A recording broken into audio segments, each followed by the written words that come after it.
As you know, ladies give back, and this year we have partnered with Children's Hospital Los Angeles Make March Matter. It's a special month-long fundraising campaign that takes place right in our neighborhood to support Children's Hospital Los Angeles, which is a nonprofit pediatric hospital that's ranked among the top 5 in the nation. More children receive care from Children's Hospital LA than anywhere else in our region, and we need to help them make sure they can provide all their patients with the same world-class medical care. That is why for the entire month of March, the LadyGang is raising awareness by donating 20% of our proceeds from our store to the Children's Hospital of Los Angeles. So visit shop.theladygang.com to give back. And we have some super cute items that are up to 60% off right now in our warehouse sale. And so make March Matter with us. Thank you. It's time for a Quickie. Podcast One presents The Lady Gang, the Hollywood girl posse, with LadyGang Quickie. Here's Keltie Knight, Becca Tobin, and Jack Vanek. Let's make this quick. Hello, everyone. Welcome to the LadyGang Quickie. I'm Keltie Knight here with Jack Vanek. We are all alone because our darling Becca Tobin is on maternity leave right now. Baby Ford is here in the world. If you have no idea what we're talking about, please go to Becca's Instagram. She's a mom, by the way. She's a mom. Sorry we had to keep the secret from you for so long. And we were doing these like solo recordings, and I really thought that Keltie was the one that really keeps us together. But there has never been a messier day of recording podcasts than is today. So maybe it's somehow Becca, but by not doing anything. Becca's like a grounding energy. Yeah, like you're a little wild. You're spinning, and I have 900 things going on, and I'm like not focused. It might just be that time of the life. Time of the life. Time of the life. Yeah. We're going to talk about the time of the life. We are going to talk about the time of life, but we're so happy for Becca, and we're checking in.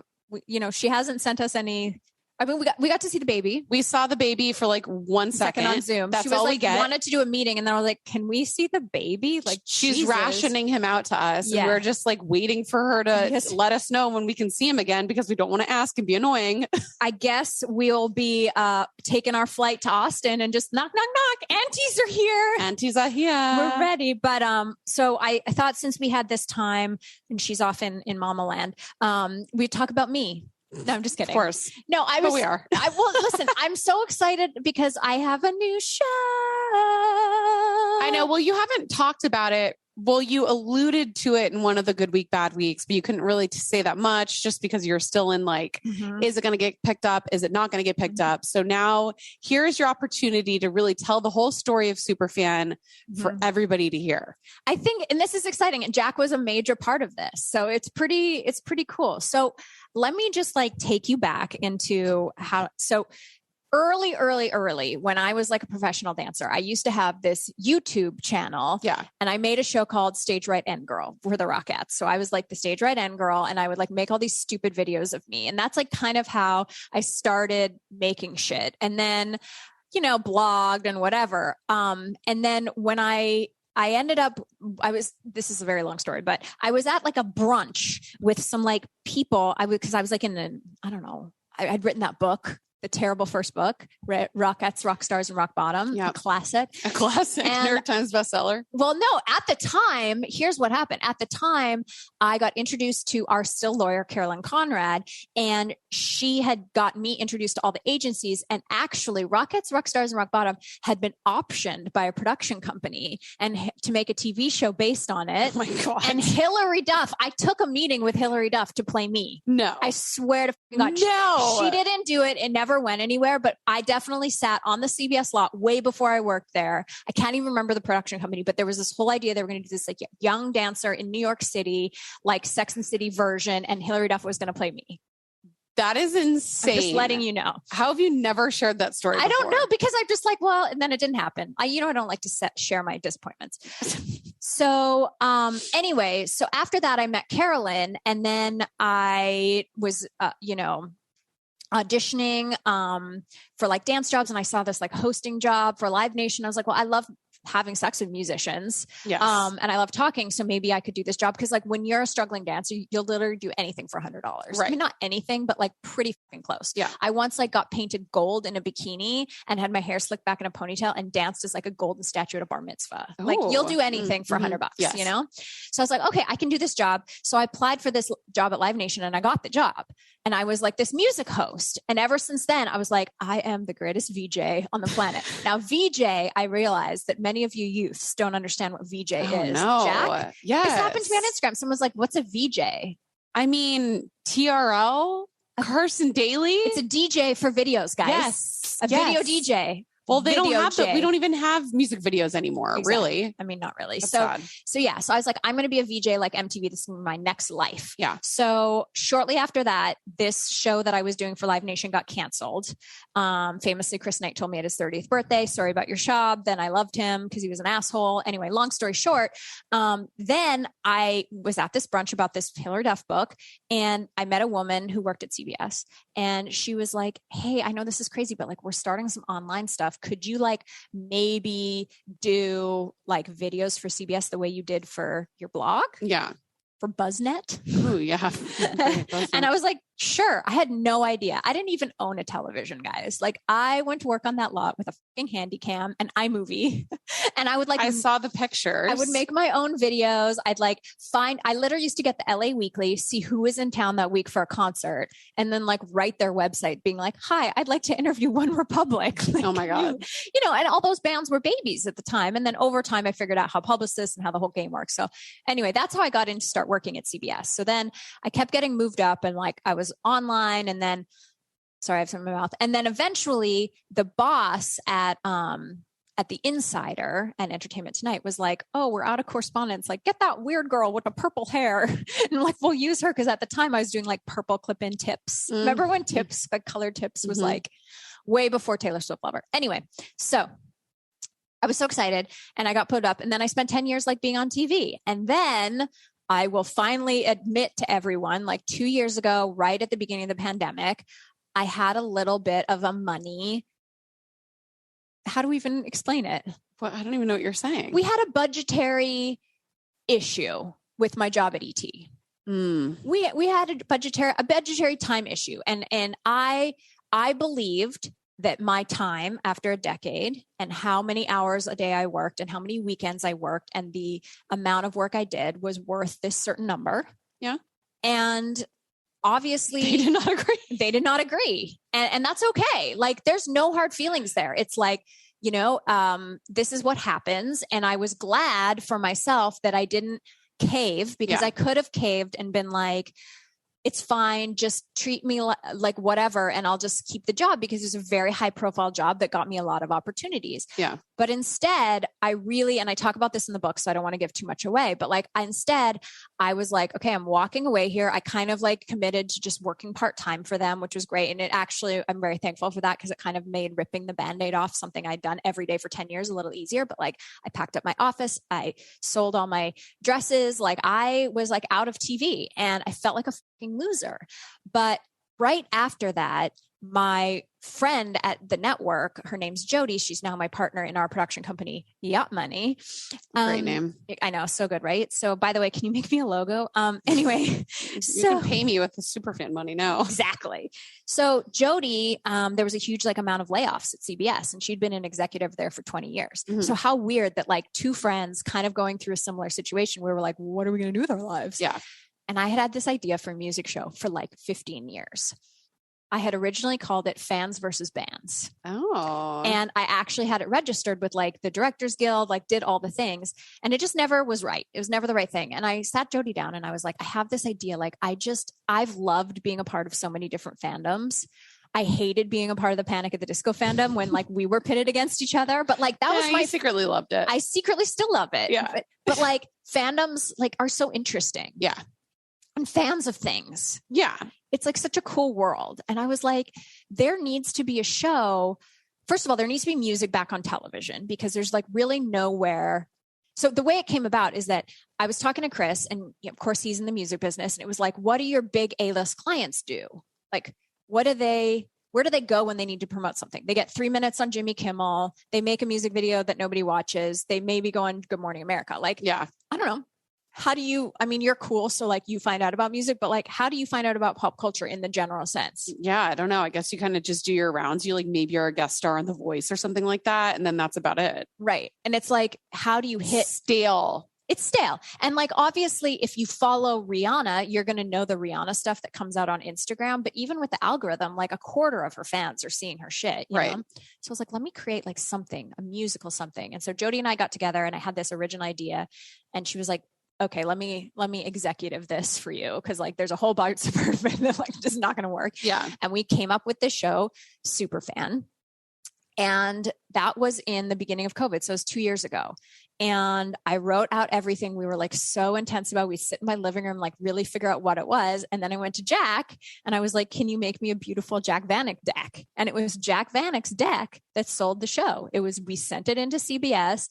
We took a meeting and we pitched it to like 15 times to like all the different levels of people. And it changed and it grew. And like, so the deck that Jack made was on Luke Bryan. So the whole show we made was like the Luke Bryan Superfan episode. And like, I don't know why I chose Luke Bryan because I am not a super fan of Luke Bryan. Like I love Luke Bryan. I think he's a nice guy. There's like, come crash my party, live your life. Yeah. But like, why I didn't make it Matt Nathanson is like beyond me. You know what I mean? They'd be like, so what channel are you trying to do this on? I'm like, this is so weird. So anyway, we made this whole Luke Bryan deck and then they were like, okay, we really love it. And then it's COVID. Yeah. And then it's like, okay, well, we're not making TV. No networks have any money. Like, well, they have money obviously, but they don't have money for this. And I spent all of COVID just waiting to hear something. So like we're doing LadyGang, we're moving forward and I'm just on pins and needles. Every single day of my life, I would wake up waiting to hear if this show was going to go or not. Yeah. And it seemed really good. And then it seemed really bad. And then it seemed really good. And then it seemed really bad. And then like, I remember being once in my car on the way to Palm Springs and I got a call that they were like, they're picking it up. And I'm like crying. I called my lawyer, Caroline. I was like, oh my God, I did. I called Chris. He's like, yeah, like we're so excited. And then a week later, it's like, ooh, we spoke too soon. Yeah. But that's like a normal thing for the entertainment industry is just to kind of be told yes and no and yes and no. Even now, it's like until that Deadline article came out, I know you're just like, well, it might be, who knows? I know. And still I'm like, who knows? Yeah. You know, like anything could happen. And so then we were sitting, it was up and down and up and down. And like, I mean, so many things, but just so you know, like, I think the average of amount of shows that gets pitched to like a network, like a big network like that is like probably 500 or 600 shows a year. Holy shit. And especially with CBS, they have so many long-term shows. Like I just looked at the Tuesday night ratings and it's like FBI, 7.1 million people are watching it. NCIS, 9 million people are watching it. Like it's such, you don't even understand. Like you think the streamers are big and like, yes, they are, but like network television is massive still. Like there's just so many people watching it. And so they don't have room to try something new when their show that's on is getting 10 million viewers. Like they don't really like change it up that often. Yeah. So it's the hardest network to get a show sold to. I love it, an impossible situation. So anyway, so we hear like, it's going to be fine. It's going to be okay. And then we were in New York for Fashion Week.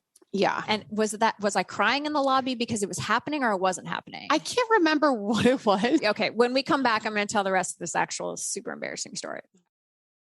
If you've ever gone to LadyGang.com, then you've gone to a Squarespace website. I know you see the ads everywhere, but I'm here to tell you that Squarespace is the bomb. If you have a huge business, an e-commerce business, just a personal blog, maybe your family blog, maybe you're doing a wedding thing, Squarespace can help you out. Head to squarespace.com/lady for a free trial. And when you're ready to launch, use our offer code LADY to save 10% off your first purchase of a website or a domain. Some of those features that I love are the SEO features. They really kind of prompt you and help you learn how to get the most out of your website. The analytics behind the scenes of like when people are looking at the site, what words they're searching when they come to the site can help us organize things in a great way. I love the fact that you can do video blocks when you're promoting the podcast. When we promote our clothing line, we're able to use that to our advantage. There's just so many things to love. And that's why we want you to check out squarespace.com for a free trial. Head to squarespace.com/lady for a free trial. And when you're ready to launch, use our offer code LADY to save 10% off your first purchase of a website or a domain. LadyGang is brought to you by Progressive. So what's one thing you'd purchase with a little extra savings? A weighted blanket, a smart speaker, that new self-care trend you keep hearing about? Well, Progressive wants to make sure you're getting what you want by helping you save money on car insurance. Drivers who save by switching to Progressive save over $700 on average, and customers can qualify for an average of 6 discounts when they sign up. Discounts like having multiple vehicles on your policy. Progressive offers outstanding coverage and award-winning claim service. Day or night, they have customer support 24/7, 365 days a year. When you need them the most, they're at their best. A little off your rate each month goes a long way. Get a quote today at Progressive.com and see why 4 out of 5 new auto customers recommend Progressive. Progressive Casualty Insurance Company and Affiliates. National annual average insurance savings by new customers surveyed who saved with Progressive between June 2020 and May 2021. Potential savings will vary. Discounts vary and are not available in all states and situations. The Lady Gang. All right, so we're back. So yes, we got it picked up. I'm in Palm Springs. I was so excited about it. I'm crying. A couple months later, like I'm celebrating. I'm like, oh my God, I have a new show. I have a new show. She's so famous. I have a new show. And then I get a text from my business partner, and she was like, honestly, like we're worried. I don't think this is going to go. And I was here with Chris.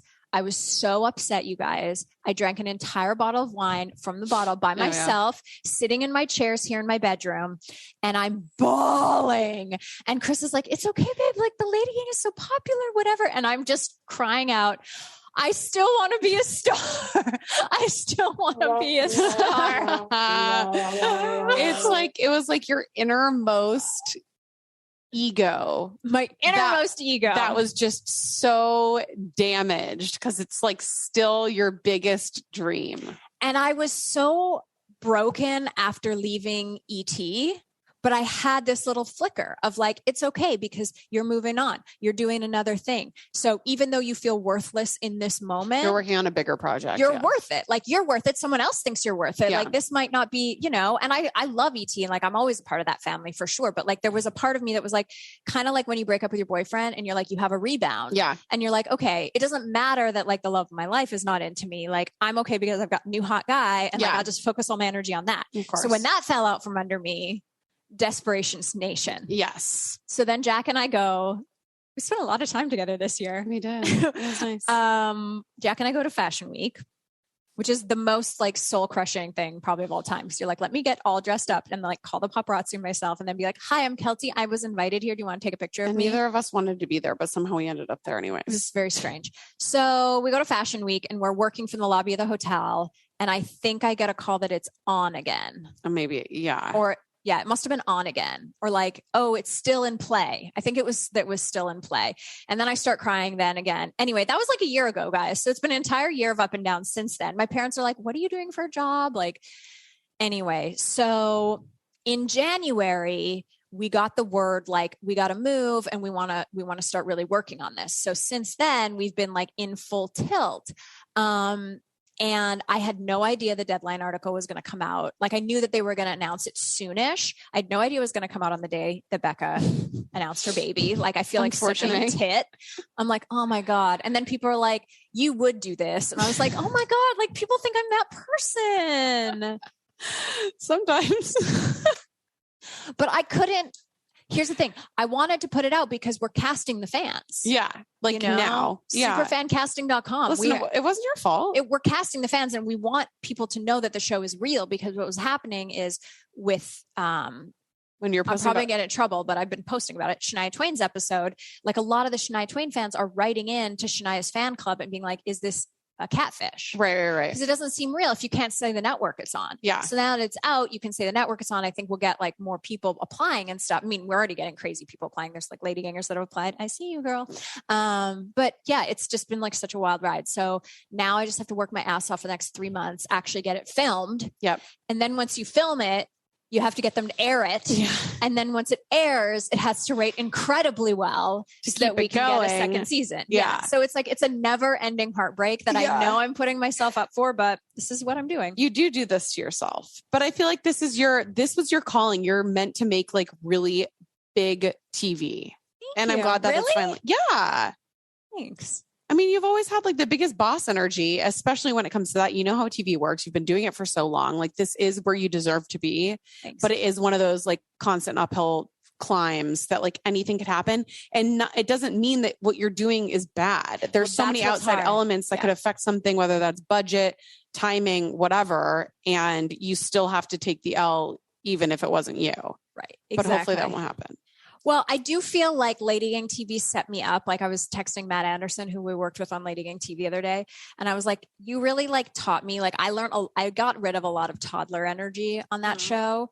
And like just being such a perfectionist and wanting things my way, that this time I'm like, if I know the answer, like I'll fight for it. But if I don't know the answer, I'm not speaking. Right. Like, I don't need to figure it all out. Like I have experts working with me. Jody's been making television for 20 years with like the biggest people, you know, like, it's okay that I don't know what the lighting designer should look like. Like I'm good. It's just okay that I don't know really what I know what I like on the set, but like, I don't really know the answers. So it's like, it's kind of refreshing, but it's going to be wild. I'm very nervous, excited, crazy. Can't believe this is happening.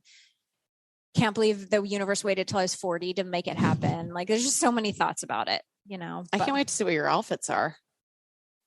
Yeah. I mean, I guess when we decide who the hosts are going to be, we'll see if it's going to be me. And if it is, I mean, that's definitely a chance. But I will see how that cookie falls right now. That's the next hurdle. Oh yeah. That's the next hurdle. There's always something. There's always something. But thank you for making the deck. You're welcome. Since then, I used my LadyGang subscription on Canva to start making my own decks. I'm so happy for you. I know. And you. I'm happy for you too. Cause I would be like, oh, there's one spelling mistake. And Jack would be like, I'm running home to fix it. It was like always like they need it now. Yeah. Well, you have called me even the last 2 weeks, bawling your eyes out to fix something on Photoshop. So I think it'll still happen. Oh my God. Yeah. Just last week. See, this is the thing. I knew the deadline article would come out at some point and I'm still crying. Yeah. It's really difficult. The way that you were crying during this call, I thought that Chris left you. I'm not kidding. Are you serious? You said you were bawling your eyes out saying my life is falling apart. And I'm like, either somebody died or Chris is leaving you. And I was out to dinner with my family and my aunts. And I was like, I need to leave the table. I think Keltie is in distress and I might have to go rescue her. Oh my God. And it was just a work problem. I'm such a loser. Problem. I mean, sorry. Very on brand for you. But here's the thing. I've been open about this, like when it rains, it pours. Yeah. The best 2 months of my life, like work wise, as far as like being able to develop this. And I think LadyGang, like we have a very clear picture of what we want to do with the tour and the book being turned into like an exciting, like those work things are like really good. Have I been eating only Cheerios? 100%. Like, is my family kind of a disaster? Yes. Like it's been best and worst. So it's constantly like, this, like I'm on edge all the time. I have anxiety all the time because I'm like, something good is happening and I'm happy and I'm excited. And then something so bad is happening and I'm so nervous that the world is ending. And then I'm happy again. Like, it's just, you're living in a bit of an extreme. Okay. I'll get through it. And I already even upped my Prozac. Great. I went from 30 to 40 milligrams. So I should be calmer. Somehow it's the craziest you've ever been. I know. And Chris is like so funny because he's like, what are you doing? It's like 7:00 and he's on his way home from work. I think he's wondering if he should order dinner or whatever. And I'm like Xanax in bed. And then the next day I'm like Xanax in bed. Like, you know, I gotta do what you gotta do, girl. Yeah. Like sometimes you just need to sleep at 7 p.m. That's okay. Anyway, you do. LadyGang fans, I wanted to give this update. Sorry that I just talked about myself for 20 minutes, but we love you. I'm so excited. Thank you for everyone that has been so nice about this new thing. It's really fun when all the people from like literally that stopped talking to you when you left the last big job, like come back around. Yep. As I do. You have not spoken to me since I left ET and became an unimportant person in the world. And like, now you're back. Yep. And I was like, oh, hey girl. Hi. You can see the timestamps on those messages. Literally the time steps. Yep. I'm like, oh, I'm back in the zeitgeist. Hey, there you go. Anyway, we'll be back. Becca is going to be jumping in for episodes here and there during her maternity leave, but thanks for the support. We're here for a long time. We're here for a good time. A good time. Nope, not that.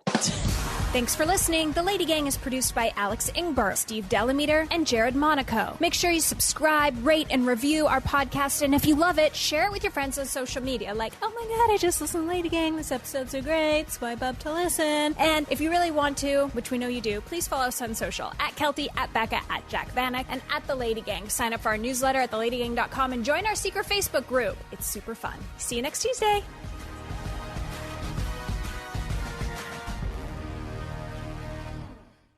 This February on Pluto TV, we're putting the spotlight on iconic Black talent.